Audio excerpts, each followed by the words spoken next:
This video is brought to you by Miniature Market.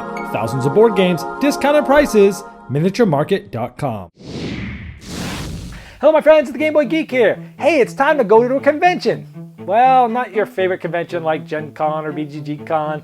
We're talking about an AssassinCon, where everyone is there to assassinate everybody else. This is a sort of a deduction and hidden role game for 4 to 6 players. It's really quick, takes about 30 minutes to play. Let me show you.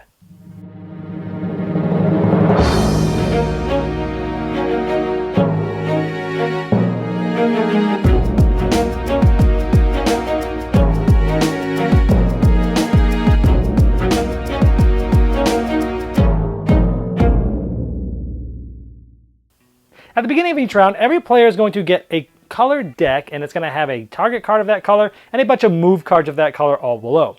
This happens in the fashion where everyone's sort of closing their eyes at certain spots, where everyone's getting one of these decks randomly and nobody knows who has what color.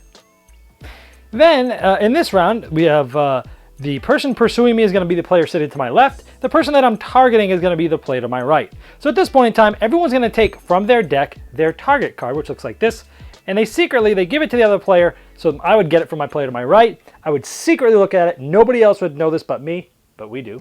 We know that that player is the red player. I would sort of put it under here just so I know that that player is my target. I'm actually going after the red player, and nobody really knows it, but I'm the orange player. So I would take this and like this and pass it over to my pursuer to the left. So the player to my left is trying to kill me, and he knows I'm orange. I'm trying to kill the red player, and they know that. The rest of the deck is like this. Now, regardless of the amount of players, 4 to 6, all 6 pawns are out on the board. We're going to talk about a 6-player game, and we'll talk about less players later. Each player is going to randomly start, so there's rooms with stars on them, and all the pawns are each going to be in one of those stars, and that's a random setup for each round. Now, what you're trying to do in this game is eliminate other players, assassinate them, but not make it look too obvious. So, for example, if these two guys are in the same room, if gray was supposed to be trying to kill green, they could eliminate them, or vice versa. But not only being in the same room, there's other ways people can be assassinated. For example, this electrical room has this big icon on it with the zap there. Let's say this player is here. This player can electrocute anybody that's in any of the yellow rooms. So any one of these players, this player could actually eliminate this person here. And also, this player is in the sniper booth, where the red crosshairs are. This means that this player could now eliminate anybody standing in any of the red rooms with that logo on it. And then finally, if you're in the security office, you can actually eliminate any player that's in any of the blue ones that has a camera on it. So you don't always have to be in the same room of each other. Now, each player has a deck of cards that have A's, B's, and C's of their color. They're going to specifically pick which card they want, and they are going to place it face down. Once everybody's cards are face down, those would get shuffled up, and then we'd find out where everybody moves. And we see white moves to A, so we take the white pawn and we move it where it says A. So now they're in the electrical room, so they're going to be able to kill anybody that's in any of those yellow rooms. The gray is going to A, so A moves up to here because he's gray and he goes A. Green is going B. Green's in this room, B puts them up to this room. Blue goes C. C is a stop sign, which means they stay here. Orange is an A, and orange is an A, goes all the way up to here. And red is a B, B is a stop sign. After everyone's moved, we then ask, is anybody going to eliminate the person they're eliminating? Now remember, you can only eliminate one person. For example, if you remember, I can only eliminate the red and I'm the orange person, but I cannot eliminate them because I'm not in the same room with them, and I'm not in one of the special rooms that will help me eliminate them. But many people could be eliminated. These two guys could possibly eliminate them if they're holding the card of that color. This white player here is on this, so they could actually eliminate the red player. So there's 2 possible eliminations. So if someone does eliminate someone, they show them their deck of cards just to show that, yes, I can eliminate them, and they say yes or no. We'll go over what happens in that in just a moment. If someone got eliminated right now, you'd know one of 2 things. You'd know they're one of these 4 players. And if you are one of these 4 players, you'd know it's one of 3, and so on and so forth. So as people are eliminating people, you're deducing who they are over the course of the round. But let's say, yes, someone goes, yes, I'm eliminating you. And the player to your right shows the player next to them. that their deck is good and that they're the color and they can really kill them. They go, yep, I'm eliminated. What happens is the player that got eliminated takes the target that they were shooting at and passes it to the player that killed them. Because now they're trying to kill the player on the other side of them, and now they know a lot of information. They know themselves, they know the player they killed, and now they know the player that was sitting on the other side of them, so now they know 3 of the 6 people on the table. And when you're eliminated, you still continue to play, but you flip this over as being eliminated. It's not terribly a bad thing because you can still score points. Let's talk about how. And after that elimination phase, everyone discard all the cards that were played, and you continue that planning phase, elimination phase, planning phase, and elimination phase. During the planning phase, if somebody knows for sure who's trying to get them, they can call guards. They say guards, and the round is going to end. And it's going to end of one of 3 ways. Now, by the way, anytime you do eliminate somebody, you're getting a point and you place it face up in front of you, this dark side. Because they're not true points like this. These are points at the end of the round that you'll get. These points can still get taken away from you.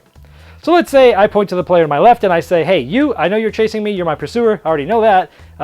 You're the white player. And one of 3 things is going to happen. So if I'm correct, I am going to get 1 point for being correct. Plus, I'm going to steal all of the points that player had. So let's say that player had already killed somebody. I would steal their point from them. But what if I said, hey, player on my left, you are the blue player. And he goes, nope, I'm not the blue player. But the blue player had already been eliminated. They had been eliminated, and they're trying to pretend like they're trying to kill somebody else. Well, if that's the case, nobody gets points. But that player that was eliminated, that did a good job of making me think that was them, would actually get 2 points. So that player would get 2 points, and we would get none. But let's say I said, you're a blue player, and they said, nope, but the blue player was actually still an active player, then everybody would get 2 points except me. Now at the end of the round, everyone would then be able to flip these over and put them on the side closest to them, and then you would continue doing this each round until somebody has 5 points. By the way, every round you're going to flip this over so that your attacker's either on your left or on your right, and that changes. So you're always going to be attacking the players to your left and your right, but the colors will change every round. Earlier I talked about when you eliminate someone, you get the target card that they were holding from the player to their other side. The target card that you already killed goes here. These are just, places to keep those. Now, if you're playing with less than 6 players, if you're playing with 5 players, one of the shuffled decks is going to be there. If you're playing with 4 players, 2 of the shuffled decks are going to be here. When everybody places their cards in to be shuffled, you simply just take the top card off of all these, and you shuffle them in with all the other ones, so you don't know whose is randomly from here and whose is somebody else. It actually works quite well. Well, if you've watched my videos, you know I love deduction games. You know I love sort of games with intrigue, games with social identities that you're trying to hide. And this game has all of that, and I really thoroughly enjoyed this game for many reasons. Number one, it's a quick deduction game. It is really over in 30 minutes, maybe even 20 minutes. So it's sort of a filler game, but it has a good amount of depth there. There's a lot to watch out for. It has this thing of like you're always under this constant paranoia. The cool thing is you always know who is the player that's trying to kill you and who you're trying to kill. They're always sitting right next to you, and that flip-flops every round, and I like that.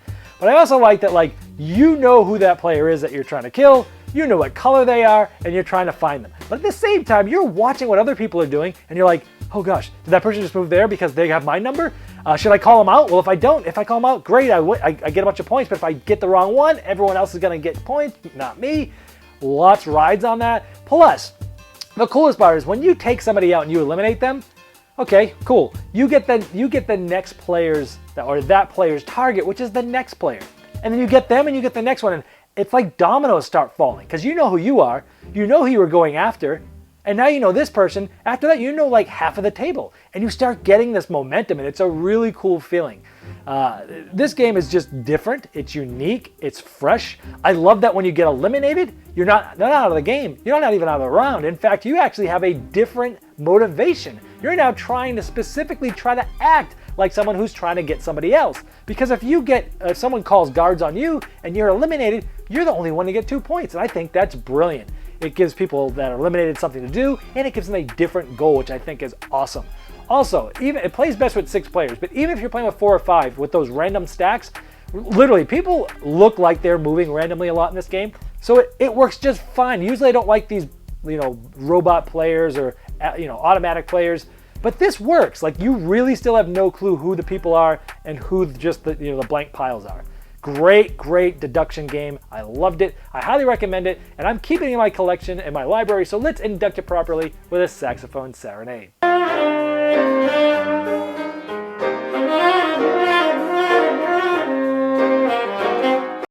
This video was sponsored by Miniature Market's Review Corner. The Review Corner features podcasts, video, and written game reviews by gamers for gamers. Miniature Market, the online gaming superstore. Thousands of board games, discounted prices. Check them out at miniaturemarket.com. I'd like to thank each and every one of you for backing me on Kickstarter and making this season become a reality. I'd like to especially thank those here that have backed me at the credit level.